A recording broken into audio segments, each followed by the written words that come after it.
तुम्ही रेग्युलर बेसिसवर प्रेग्नन्सीमध्ये काय काय करू शकता हे मी तुम्हाला आज सांगणार आहे. तर त्यामध्ये तुम्ही 21 टाइम्स ओंकार चॅन्टिंग करू शकता. तुम्ही 21 टाइम्स गायत्री मंत्राचं उच्चारण करू शकता.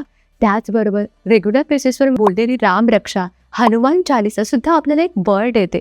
त्याचबरोबर तर तुम्ही स्वामींचा एक माळ जप केलात किंवा तुमची जे कुठली इष्टदेवता असेल तेच 108 वेळा त्या देवतेचा जप केलात तर तुम्हाला मेंटली छान रिलॅक्स वाटेल. आणि जेव्हा कधी असे निगेटिव्ह थॉट्स येतील तेव्हा तुमच्या सबकॉन्शियस माइंडमधून आवाज येईल की कोणतरी आहे सुपर नॅचरल पॉवर जी मला नेहमी मदत करणार आहे.